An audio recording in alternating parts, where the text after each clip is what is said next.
नमस्कार प्रिय भक्तों, आप सबको मकर संक्रांति की ढेर सारी शुभकामनाएं। जैसा कि आप सब जानते हैं कि मकर संक्रांति प्रत्येक वर्ष 14 जनवरी को मनाया जाता है।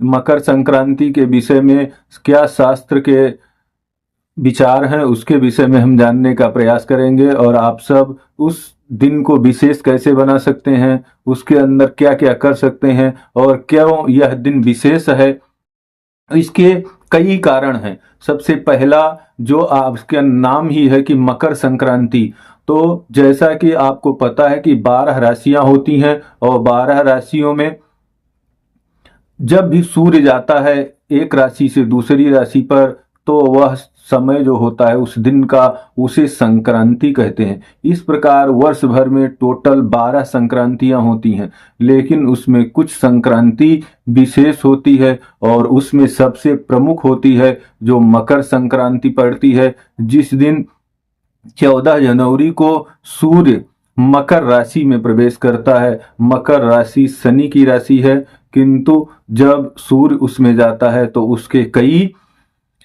अच्छे प्रभाव होते हैं। और इस वर्ष यह दिन और भी विशेष है क्योंकि इसी दिन से 14 जनवरी से महाकुंभ का प्रारंभ होता है और संयोग से इस बार 14 जनवरी से ही माघ मास भी प्रारंभ हो रहा है।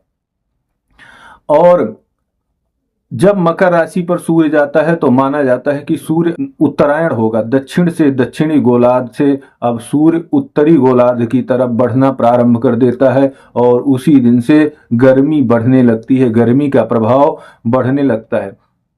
इसलिए इस दिन खिचड़ी खाई जाती है, चावल की खिचड़ी बनाकर उसमें उड़द मिलाया जाता है और उसको खाया जाता है और उसी का दान भी किया जाता है। इसी के साथ तिल खाने की भी परंपरा है, तो तिल और उड़द दोनों जो होते हैं गर्मी के प्रतीक होते हैं और ठंडी के दिनों में इनको खाना स्वास्थ्य की दृष्टि से भी बहुत अच्छा होता है।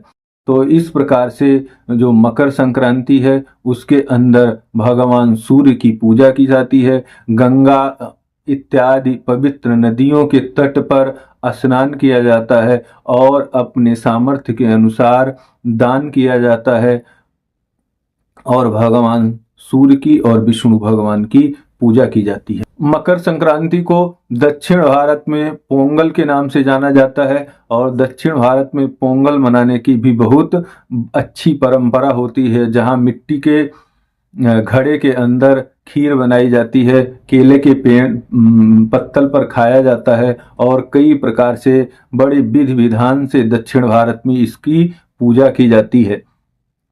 तो इस प्रकार से आप सबको मकर संक्रांति की अनेक अनेक शुभकामनाएं। और इस बार मकर संक्रांति 2 कारणों से विशेष खास है। सबसे पहला कि उसी दिन से माघ मास का प्रारंभ हो रहा है और दूसरा कि माघ मास के साथ इसी दिन से प्रयाग में महाकुंभ का भी प्रारंभ हो रहा है। जो 12 वर्षों के बाद महाकुंभ लगता है तो उसका भी प्रारंभ आज के ही दिन से शुरू होगा, अर्थात 14 जनवरी से। तो आपको महाकुंभ की और मकर संक्रांति की शुभकामनाएं। आगे वीडियो में हम महाकुंभ के विषय में भी चर्चा करेंगे। आज के अंक में इतना ही। धन्यवाद। नमस्कार।